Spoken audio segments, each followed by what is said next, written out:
Now, German Defense Minister Boris Pistorius has returned home from a tour of Asia that included visits to Australia, Japan and Singapore. It's part of a larger strategy by Germany and the European Union to extend international partnerships in an effort to counterbalance the influence of China and Russia, as well as the United States.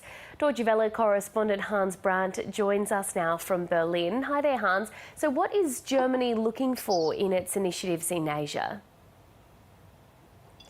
Well, with the German defense minister in the region, obviously defense was at the center of those discussions, cooperation on defense matters.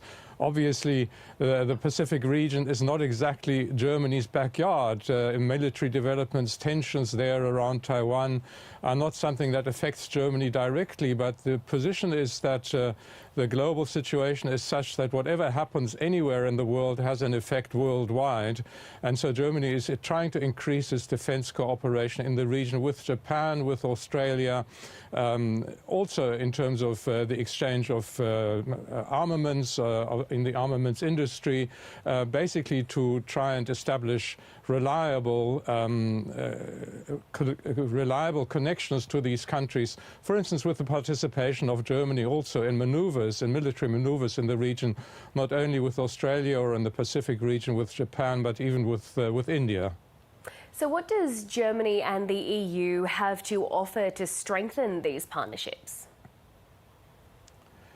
In the end, I think what both the EU and Germany are offering is reliability and fairness. And they feel that they present themselves as a more reliable partner than the erratic United States or than Russia and China, who at times use their strength, their authority to pressure people, to pressure other countries, maybe in directions that they would not like to go. European Union and Germany are offering obviously also their market, one of the largest markets in the world. That is reflected in agreements on free trade, which have recently been signed between the European Union and Australia, for instance, that make access to the European Union's market a lot more easy for Australian goods and vice versa for European goods and people in Australia. So it's an attempt to build ties around the world that are not less reliant on relationships to the United States, but also on things such as raw materials coming from India or from Russia.